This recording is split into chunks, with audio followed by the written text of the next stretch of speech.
Professeur Didier Raoult, pouvez-vous nous présenter l'étude que vous avez réalisée au sujet de l'utilisation de l'hydroxychloroquine dans une perspective thérapeutique pour des patients atteints du coronavirus? Très bien. Quand les Chinois ont rapporté qu'ils avaient d'abord une activité de la chloroquine et de l'hydroxychloroquine, puis rapporté des résultats préliminaires sur les traitements qu'ils ont mis en place en Chine, bien entendu, nous avons, proposé de réfléchir et de passer à l'action sur le traitement des patients atteints de ce coronavirus. Il se trouve que l'hydroxychloroquine était un médicament que je connais très bien, puisqu'on a inventé le traitement des maladies infectieuses bactériennes intracellulaires avec l'hydroxychloroquine, en association avec la doxycycline, qui sont maintenant dans tous les ouvrages de référence et pour lesquels j'ai dû traiter 4000 malades. Donc je connais très bien ce médicament, j'en connais très bien les effets secondaires, et donc on a proposé rapidement de faire une prise en charge des patients étant infectés par ce coronavirus, par l'hydroxychloroquine, à la posologie que moi je connais, que je pratique depuis 25 ans, qui est de 600 mg par jour. L'hydroxychloroquine est un médicament extrêmement toléré, qui est donné parfois pendant 10-20 ans à des gens qui ont des maladies inflammatoires, et qui est un dérivé de la chloroquine, qui est un médicament qui a été utilisé depuis 60 ans dans le paludisme et que tout le monde a pris. Tous les gens qui ont au-dessus d'un certain âge ont pris quand ils sont allés dans les pays tropicaux. Donc c'est des médicaments extrêmement bien connus.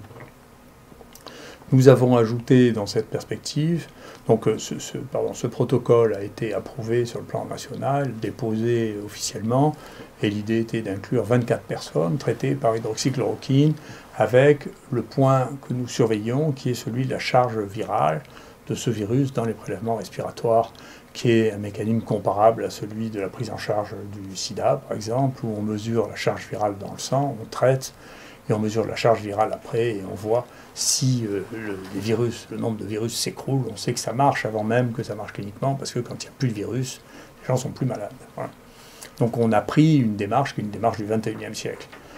On a fait ça, on teste les gens, on leur donne les médicaments, on regarde si ça diminue, et donc on s'était donné comme limite 6 jours pour savoir si au 6e jour, les gens n'avaient plus de virus après ce traitement, compte tenu du fait que le portage viral rapporté par les Chinois est en moyenne, maintenant on le sait, c'est un travail qui vient d'être publié, de 20 jours. Donc prenez une marge très importante entre 6 jours et 20 jours.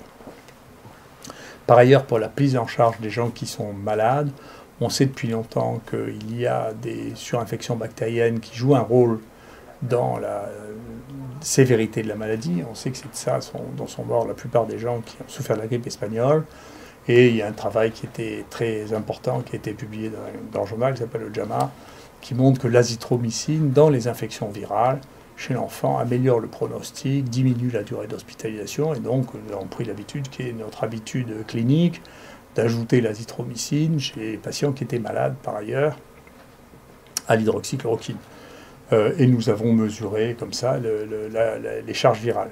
Nous avons eu la chance, entre guillemets, de pouvoir avoir eu un groupe témoin, d'une part avec des gens qui refusaient le traitement, et puis d'autre part surtout avec les gens qui étaient hospitalisés et infectés à Nice, qui ne prenaient pas de traitement, et chez qui on pouvait avoir la comparaison des positifs et négatifs au bout de 6 jours, pour les comparer à notre groupe, nous, de patients traités. Et donc au bout de 6 jours, ce que l'on a constaté, c'est qu'il y avait une différence très significative entre les gens qui étaient traités et non traités, la présence ou pas de virus, et d'autre part, ce qui a été une relative surprise, je dis relative, j'expliquerai pourquoi, les gens qui avaient pris de l'hydroxychloroquine plus de l'azithromycine avaient une réaction qui était encore plus spectaculaire, puisqu'ils étaient pratiquement tous curés de la présence du virus au bout de 6 jours. Par ailleurs, alors c'est plus difficile à quantifier, mais il y avait une amélioration subjective des patients extrêmement rapidement, à 24 ou 48 heures. Donc, nous, notre première étape qui concluait qu'on voulait inclure 24 patients est passée. Donc on va redemander un protocole pour l'évaluation maintenant des deux, hydroxychloroquine et plus azithromycine, qui permettra de clarifier les choses, et en particulier de savoir qui il faut traiter, puisque est-ce qu'il faut traiter tous les gens positifs pour leur éviter d'être contagieux, C'est-à-dire, et c'est une question complexe, parce qu'on se rend compte que les gens qui sont dits asymptomatiques, très souvent en réalité ont des lésions pulmonaires que l'on peut observer au scanner low dose, qu'on pratique maintenant très très régulièrement. Et donc on ne sait pas vraiment si les gens qui sont asymptomatiques sont malades ou pas. Donc c'est une vraie question de savoir est-ce qu'il faut les traiter.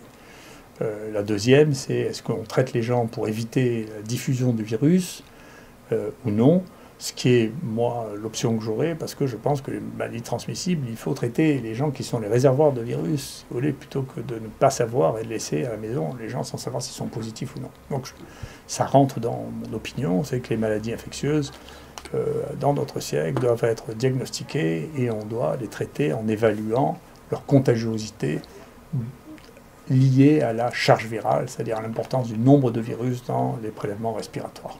Donc c'est le point où nous en sommes maintenant. Et moi, je suis ravi, comme depuis le début, je communique là-dessus, qu'il y ait d'autres équipes qui se mettent à travailler dessus.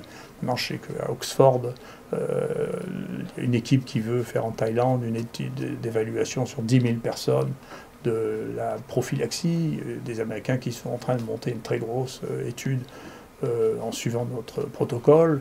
En Espagne, 200 personnes vont être incluses dans un travail sur la chloroquine. Donc, de toute manière, les choses vont avancer. Moi, je souhaite que dans mon pays, les choses avancent aussi vite qu'ailleurs et que ces premiers résultats soient mis en place. La question qui est posée, qui est est-ce qu'il peut y avoir un danger à l'association de l'hydroxychloroquine et de l'azithromycine, c'est une question qu'il est légitime de poser. Nous, on a fait systématiquement un électrocardiogramme pour voir que ces deux médicaments